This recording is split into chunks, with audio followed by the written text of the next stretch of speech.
मेरी तो दिक्कत ये है कि मैं इनके धरने पे जाता हूँ तो मुझे 3 की मिलाई करनी पड़ती है। ये मेरे मामा के गोत्र की है, साक्षी मलिक मेरे गोत्र की है।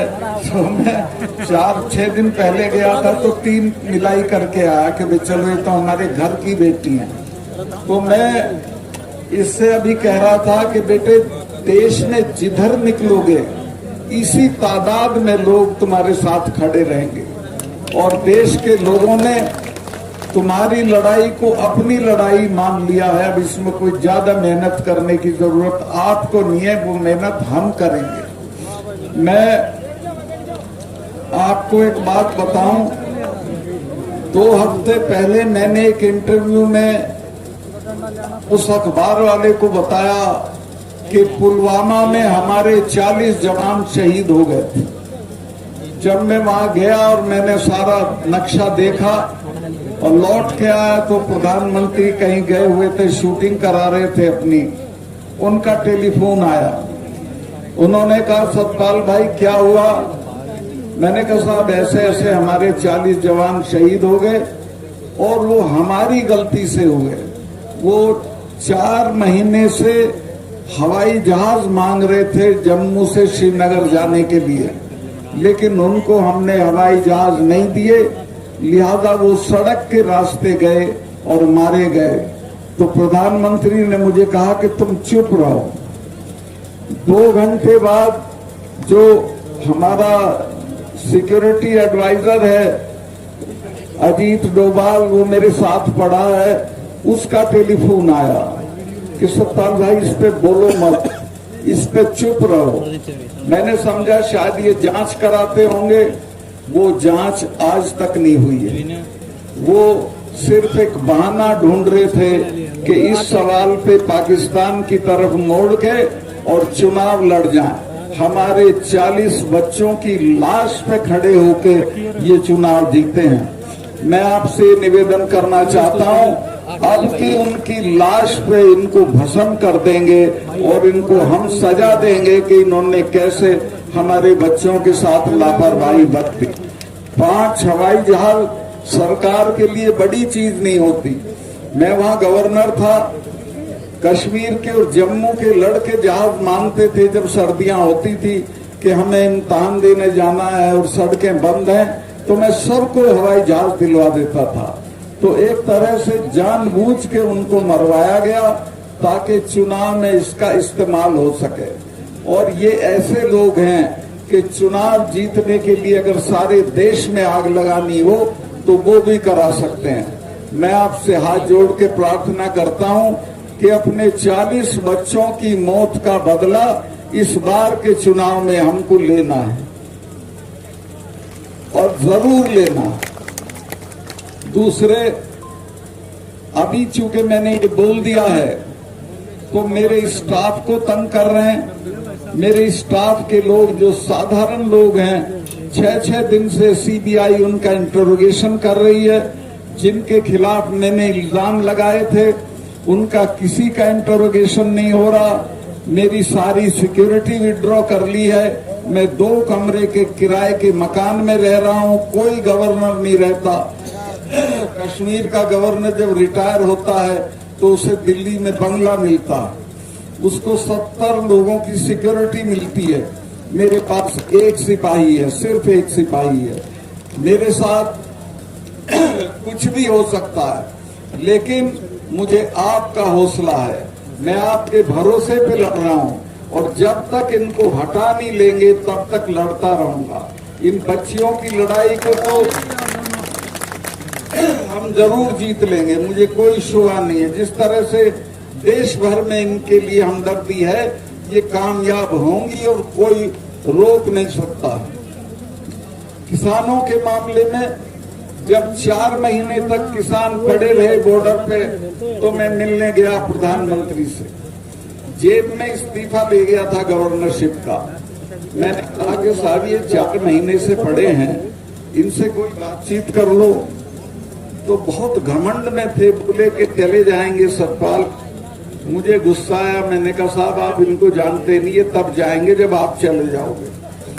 ये जो सिख भाई हैं इनके तो गुरु ने अपने 4 साहबजादे शहीद करा दिए थे, समझौता नहीं किया था।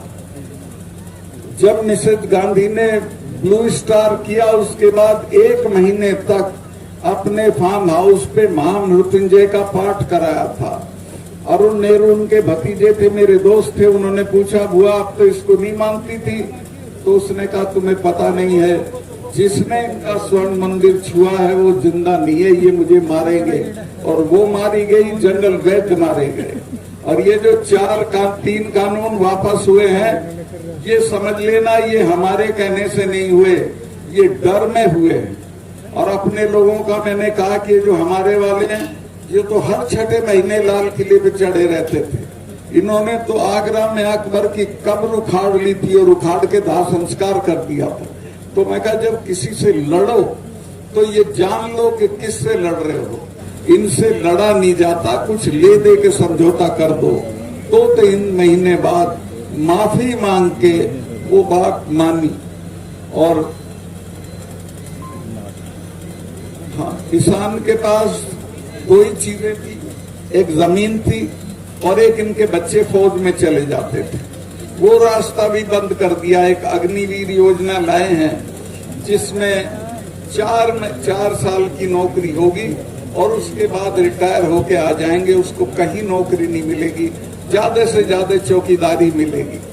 तो पूरी कोशिश ये है कि किसानों की ताकत को खत्म करो, खेती को खत्म करो, धान मत दो, MSP मत दो और इनके बच्चों को फौज की नौकरी भी मत दो।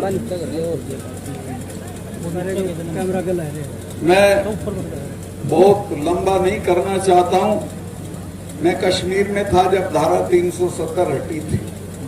महबूबा ये कहती थी कि जिस दिन ये धारा 370 हटेगी, खून की नदियां बह जाएंगी। दिल्ली वाले भी डरे हुए थे, वो भी कहते थे 70 कैसे होगा। मैं कहा, आप छोड़ो मेरे पे, मैं आप इसको हटाओ। और वो मेरी दस्तखत से हटनी थी। मैंने चिट्ठी भेजी, मेरे चीफ सेक्रेटरी ने कहा कि मलिक साहब, यहाँ तो बहुत खून कच्चर होगा, 1000 आदमी मारना पड़ेगा, यहाँ के लोग तो हथियार छीन लेंगे, थानों में घुस जाएंगे। मैंने कहा कि तुम चुप रहो, चिड़िया भी नहीं बोले। मैंने 4 एक्स चीफ मिनिस्टर गिरफ्तार किए, कुत्ता भी नहीं भौंका, कोई उनके उसमें नहीं आया हक में। क्योंकि मैंने 4 महीने तक ये किया था कि सबको अपना टेलीफोन नंबर दे रखा था। 2:30 बजे भी फोन आता था, मैं सुनता था। राजभवन मैंने खोल रखा था, जो जब आना चाहे आए, मैं मिलूंगा। और नतीजा ये हो गया था। और लोगों को मैंने समझाया कि ये 250 टेररिस्ट हैं, इनको लेके तुम दुनिया की दूसरे नंबर की फौज से लड़ के क्या हासिल कर लोगे, सिवाय ये मारे जाएंगे चिड़िया की तरह, और कुछ नहीं होगा। बातचीत से सब कुछ हो सकता है। और मैं कई नेताओं के बच्चे तो लंदन में पढ़ रहे हैं, तुम्हारे मरते तुम क्यों बेवकूफी करते हो। वो बात उनकी समझ में आ गई थी। और जब ये पकड़े गए तो किसी ने कुछ नहीं किया। मुझे ऐसे फोन जरूर आए कि साहब इन्हें अभी आसानी से मत छोड़ना, थोड़ा देर से छोड़ना। एनीवे, जो होना था वहां के बहुत सारे काम है, मैं क्या गिनवाऊं, मुझे मौका नहीं है। लेकिन मैं ये कहना चाहता हूं कि देश में इस वक्त एक बहुत ही निर्लज और बहुत ही क्रूर सरकार है, जिसको लोगों की किसी तकलीफ से कोई मतलब नहीं है। ये बच्चियां जब जीत के आती हैं तो इन्हें अपने बंगले पे बुला के फोटो कराता है, चाय पिलाता है और कहता है हमारी बच्चियां जीत के आ गई। और अब ये पढ़ी है तो इनकी कोई सुध नहीं ले रहा है। तो ऐसे लोगों से निजात पाना है, इनको हटाना है, किसी भी कीमत पे हटाना है। और मैं आश्वस्त हूँ, मुझे पूरे देश से जिस तरह के संदेश आ रहे हैं, जो आपकी मैं भीड़ देखी, ये अद्वितीय है, अभूतपूर्व भीड़ है। लेकिन ऐसा मत समझना कि बाकी जगह में नहीं है। पूरे देश में लोगों के आग लगी हुई है इन बच्चियों के सवाल पे, किसानों के सवाल पे। और हाँ, एक चीज और आपको जिम्मेवारी दे दूं, ये चुनाव से पहले चडुनी साहब ये मुझको भी गिरफ्तार कर सकते हैं, क्योंकि चाहेंगे कि ये कहीं ना जाए, ये पुलवामा पे ना बोले।